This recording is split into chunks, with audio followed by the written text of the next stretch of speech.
Open out your dirty mouth and talk to me outside. Even I've met this person outside. She couldn't talk to me. Oh. How can you tell me that when I'm losing, I'm always angry? Really?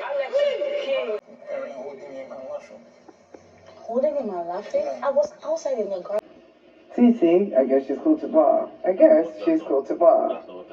we drop tampon, and then we drop brown pad, and then we drop pants pad, and then after they call you. Judging based on your expectations of it's not even expectations. It's the fact that I see you. Mama said you go breastfeed.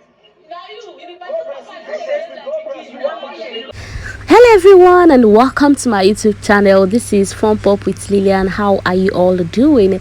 In case you missed all the basketballs, everything that happened at the night, midnight gist, I'm here to keep you updated. So starting with when the Guinness task finished, and most of the housemates were not happy with Cross. They felt he was an unjust referee. He was unfair with how he led the whole thing.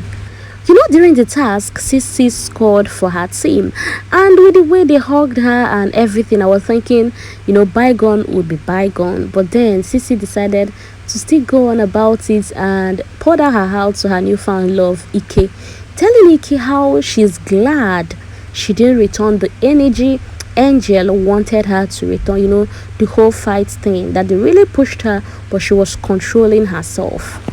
She said it really made her cry because this Angel was same person she hugged yesterday at the restroom when Angel was having her mood swing, only for her to come today and start insulting her, raining insults on her.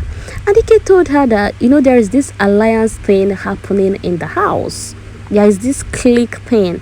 Maybe they really want to get to you. Ceec said she didn't even notice Mercy was firing back until Angel now said, "Why are you not attacking Mercy?" That was when she now discovered that, oh, Mercy is involved as well. And Ike said, that's to just tell you how evil their hearts are and their intentions.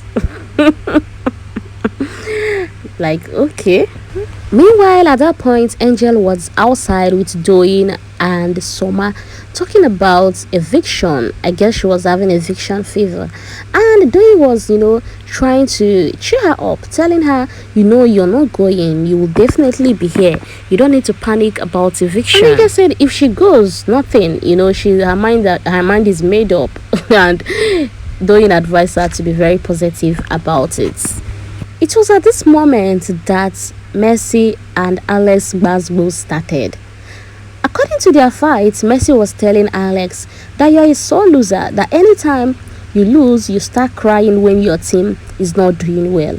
And Alex was like, how am I a sore loser? Meanwhile, according to a later explanation, Alex said at that point she wasn't even talking to Mercy.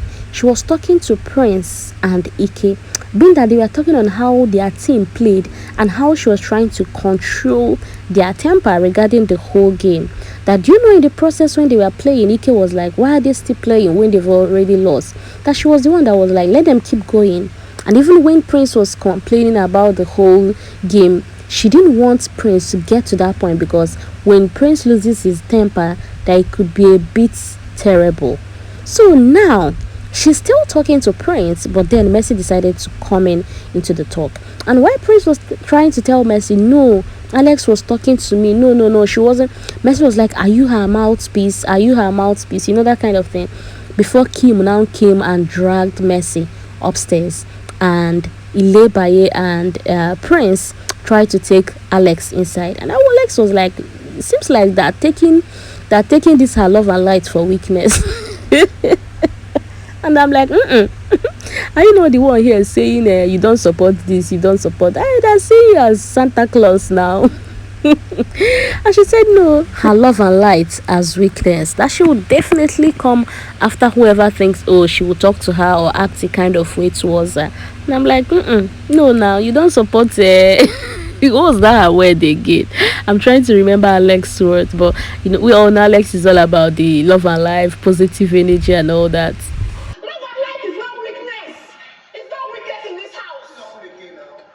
Being that Pere was telling Alex to go face her team when this whole thing was happening, Prince decided to go and explain to Pere the real details of what was really happening, and that he was the one Alex was talking to. Just when we thought that was the only blues of the night, Lucy and Omashola decided to have their own share of it.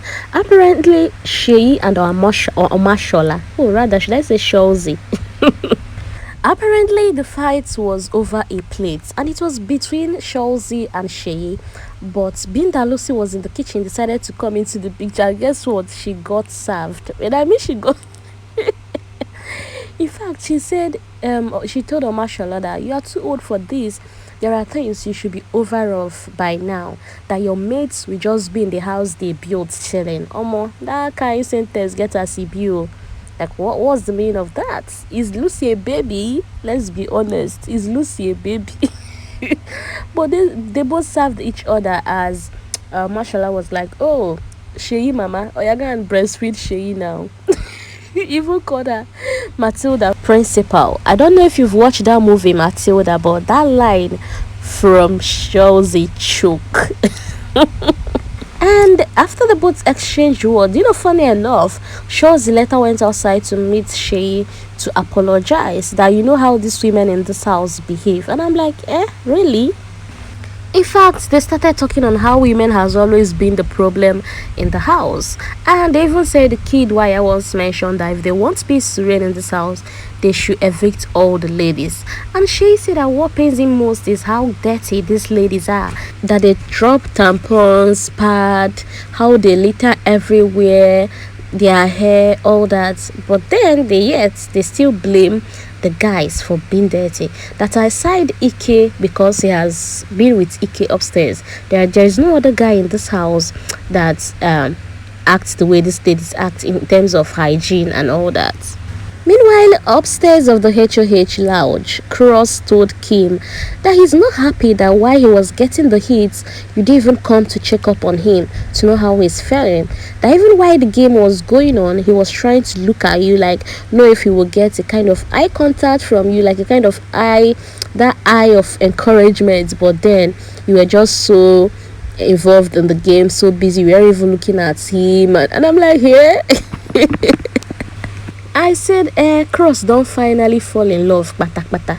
Anyways, Kim apologized for not checking up on him, telling him that how this game, how stressful, how strenuous the whole process was. After that, Big Brother brought in the result from the Guinness task, and it happens that team match, which consists of Kim, Pere, Mercy, Ceec, Lucy, and Angel won the task. And because Big Brother mentioned that he cancelled the quiz part of the task, being that some of the questions, the answers were written wrongly. So they scraped that out and just took the football and cheerleading. And I'm like, well, such a great one. Who could have thought after all their fights? Meanwhile, Big Brother asked Cross to analyze himself and know if he deserves a silver or gold medal, and he was like, no, he doesn't want anyone. I was like, why is this so forming humility? You don't go collect medal. Anyways, Big Brother later instructed Doyin to give Cross a gold medal. Afterward, while Ceec was having a conversation with Alex, Angel came in to apologize, but then Ceec said, you know what, I don't want to have that conversation. Meanwhile, on the part of Alex,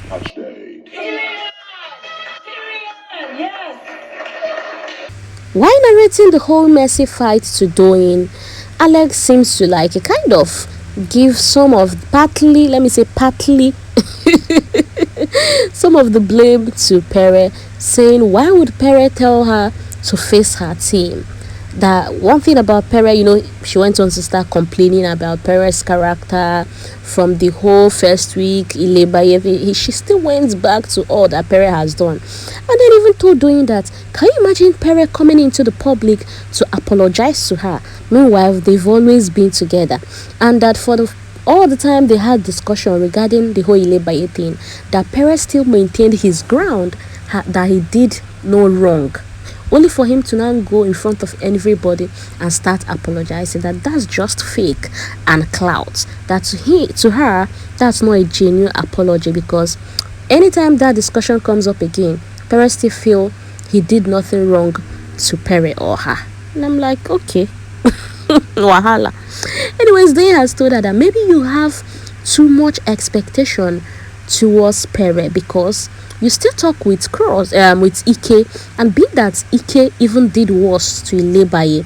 And I like say that one thing about her and her expectation is that everybody knows who Ike is. That she knew what she knows Ike's heart and knows what Ike can do. That she wasn't shocked on what Ike did. That's how erratic Ike can act sometimes. But then from Pere, that she never expected all that. And I'm like, that means you get expectation for Pere now. That's what it means. Wrapping up this nice gist with that of Venita and Adekunle, couples that comment together. So Venita decided to ask Adekunle why his commentary was basically all about Ceec and Kim. That for any time Ceec, hits the bar, he kept on mentioning how Ceec is a barrister in real life, how Ceec has been called to bar. Why did he went on mentioning Ceec, and even Kim Opera, talking that Kim is a player in real life? What was that? And Adekunle was like, that's just, adding spice to the commentary. You are such a hater. Why? But then Venita still maintained her ground though, saying why are you not mentioning the rest of the team? Why Ceec, Kim? And I'm like, hey Venita, you need to be calming down. This is how Tolani Bad started. Anyways, just kidding. Thank you for listening, and please do well to drop in your comments. I'll be glad to read all of them. And if you haven't subscribed to my YouTube channel, I'm begging you, please support this sister. Support me by subscribing, okay? And do have a lovely day. Bye. I guess she's called to bar. Dave, you made this same joke like 6 times. I was like,